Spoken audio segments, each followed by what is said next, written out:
My wife loves Shark Tank. It's an entertaining show. I've seen it a few times. I don't like to watch on principle because all these entrepreneurs, if you actually look under the hood, got a lot of help from the government. And, a lot of them were born on third base. Some of them, some of the judges on Shark Tank, worked hard and got ahead. I think Mark Cuban actually does some good things. He just created his own pharmaceutical company that's basically selling pharmaceuticals almost at cost, showing kind of how big pharma is juicing up pharmaceutical prices. But Kevin O'Leary of Shark Tank, he's Mr. Wonderful. He's the bald guy. He's actually Canadian, so I can't call him, an American criminal.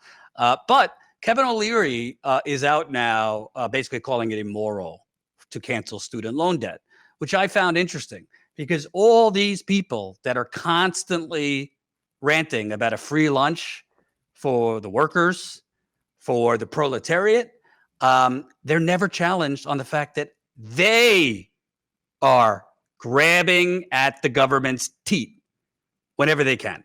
So we're going to look back through Kevin O'Leary's evolution on government handouts here. Let's start with April 2020, what Kevin O'Leary was saying about the PPP small business loan program that, was supposed to bail out small businesses in the pandemic. You have a fiduciary responsibility when the government lays out a program to use it, because you have no idea how long this pandemic is going to go for, when or if there'll be therapeutics or a vaccine. You just don't know. And to say that you can give to a franchisee that has less than 500 or whatever the employee count is and not make sure the brain of the franchise business is kept intact, that's the HQ, makes no sense to me whatsoever. So let me ask you a question. You have lots of different companies. And I wonder how many of them are trying to take the money and how many of them call you and say, hey, Kevin, you got a lot of money. Can you help me? I'd prefer to take your money than take the government money.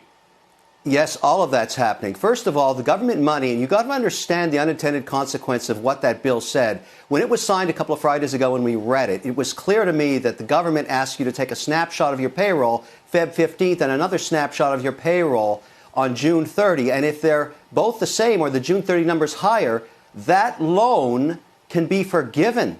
It's free helicopter money. So that changed the entire behavior of millions of businesses that were applying for it. And let me tell you the unintended consequence, which I find fascinating. We can't finance the payrolls of these companies during the period we're waiting for the actual check to come because we don't know if it's 5 or 6 or 8 weeks. We have no idea.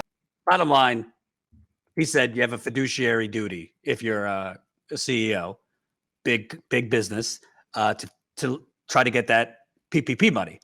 I mean, if you're Walmart, fiduciary duty. If you're Amazon, fiduciary duty.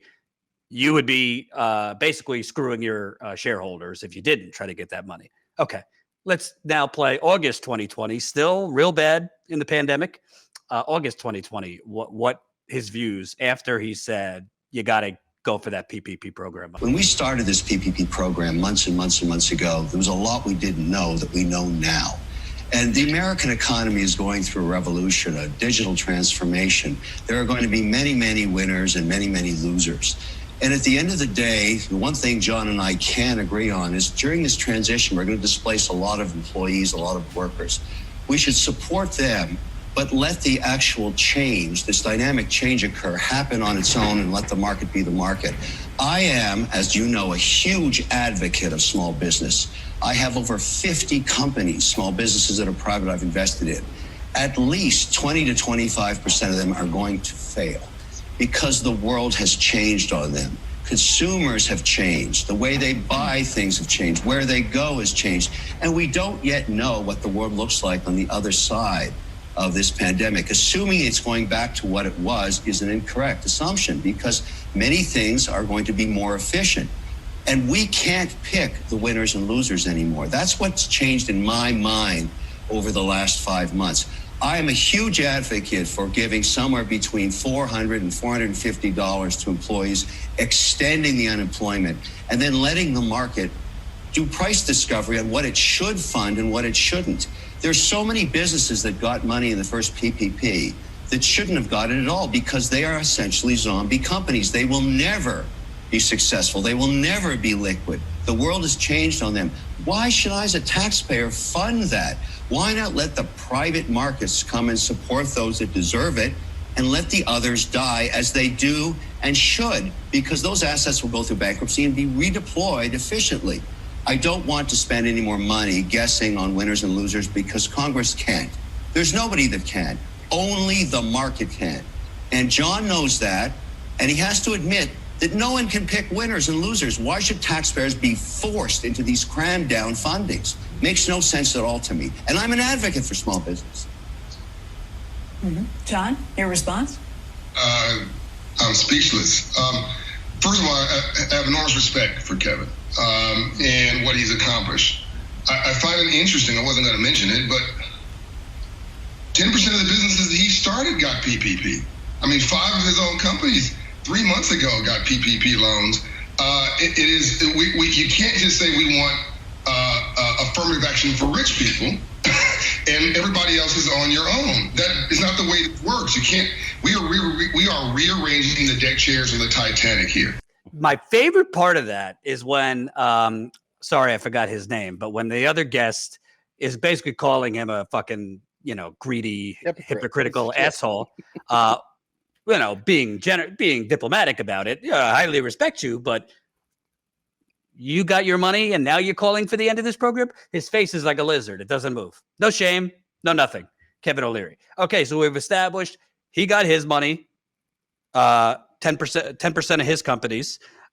He's worth $400 million, so I'm pretty sure his companies didn't need a cent from the government. By the way, he's Canadian, but he didn't need PPP money for his companies.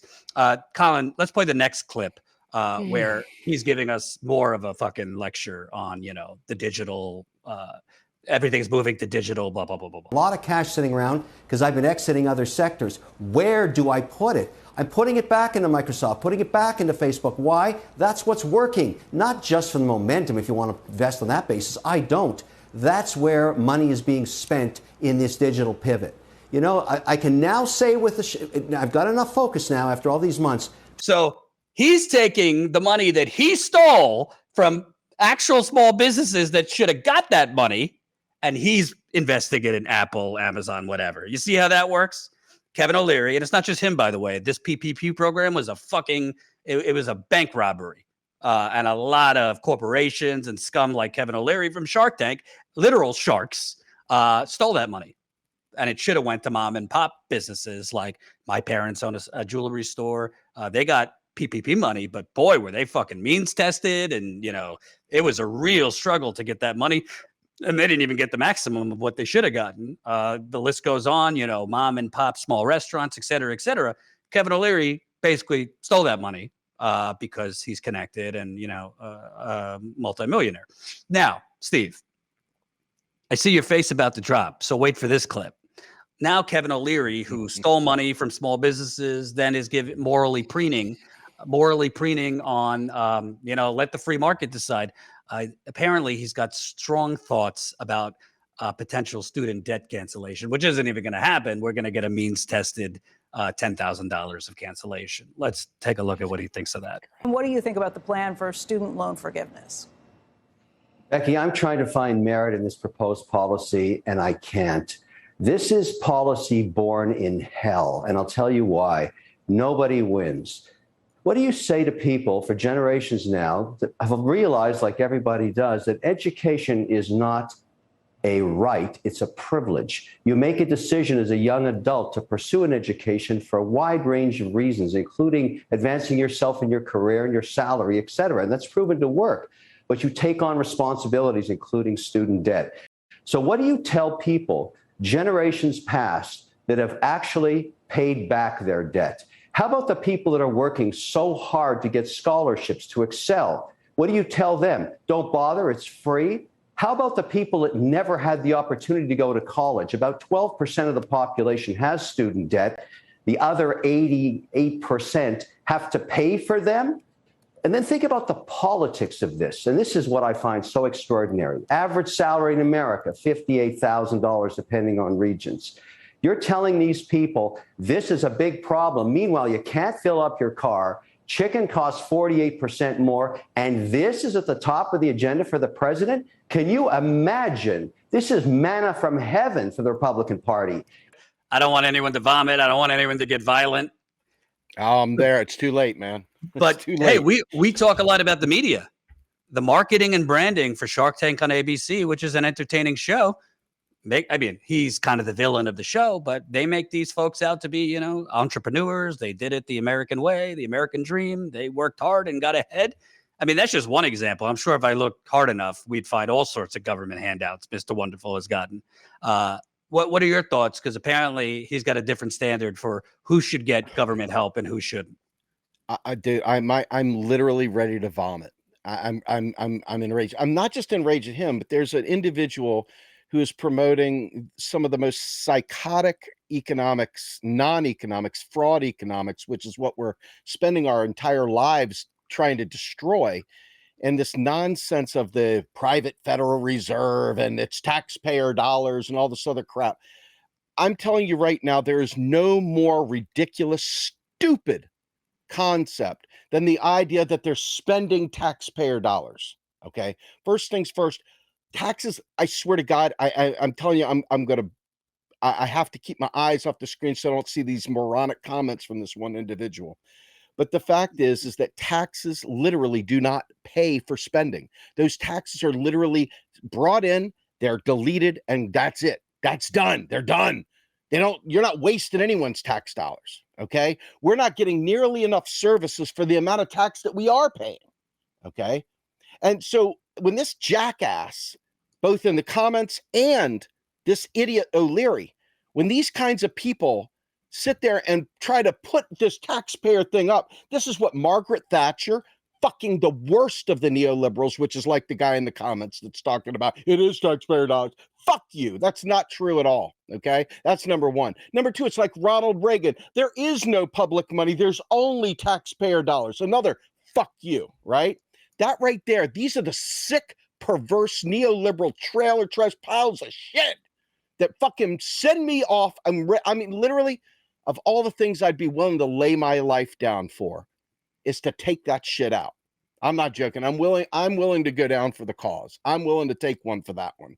I'm so disgusted by the whole taxpayer dollar myth, the lie, the printing money lie.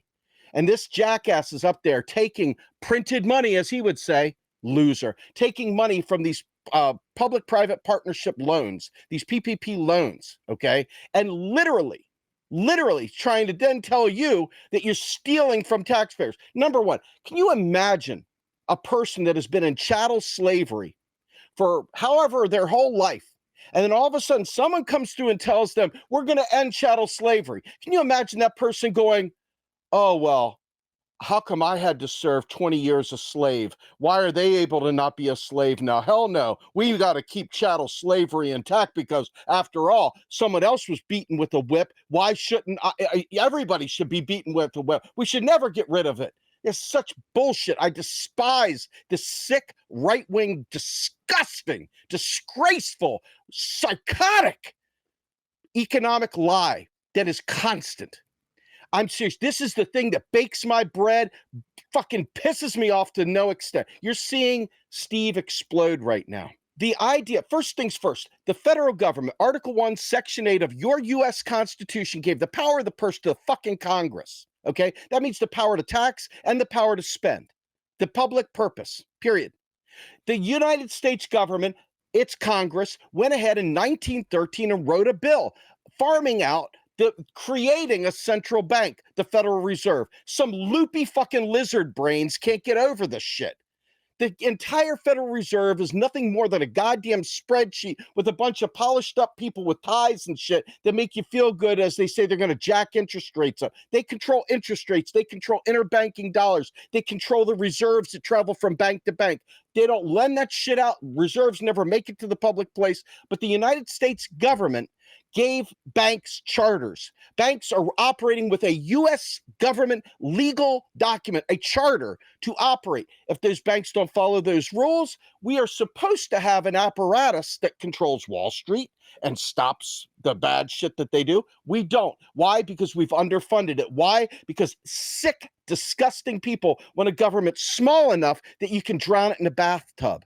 Okay. And so what ends up happening? You end up having Wall Street go crazy. You have banks go fucking nuts instead of serving the original charter that they were given. All this stuff is a matter of law, but they have deregulated everything to the point where we've got this bastard fucking octopus shithead thing going on here. And it's time for us to wake up, because you cannot fix this if you don't stare the devil in the eye. I'm telling you, so much crap that's said here is kill. This is not just like some difference of opinion. People are literally dying over these lies.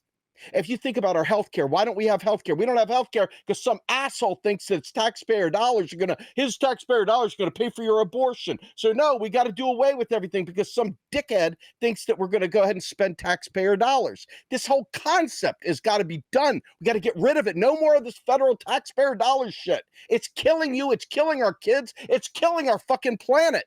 If we did not leave shit to the private sector, the banks wouldn't be giving out money because the federal government would be spending it on us. Do you understand? Instead of it being, that's what he wants. This jackass O'Leary is sitting there telling you, hey, we shouldn't be letting the government do it. You should be having to borrow it from me so I can earn profit off of your loan. That's what he's saying.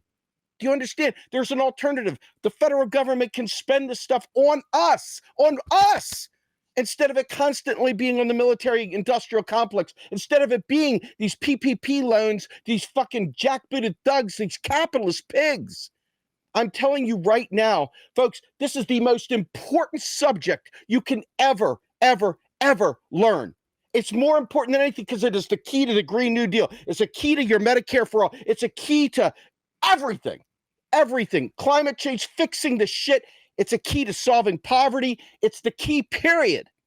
And instead, people blow it off like it's some boring fucking thing. It is the most important thing. There is nothing more important than this. Nothing. And I swear to God, if you don't understand what I'm saying right now, then you don't understand anything I've ever said, because this is what keeps me awake at night, wakes me up in the morning, keeps me moving every single day of my life, 24/7, begging my team at Real Progressives to get their ass in gear and start working. Stop checking out. Do the fucking work. I'm serious. This is the most important thing, and people are dying because we don't have this knowledge. And if we did have this knowledge, if everybody really understood it, we would be out in the streets making demands, and they wouldn't be getting away with this shit. But we don't, and that's the problem. We don't. Time to change. Thanks for watching, and make sure to tune in to Status Coup's daily live stream Monday through Thursday at 5 o'clock Eastern Time and Fridays at 4 o'clock Eastern Time.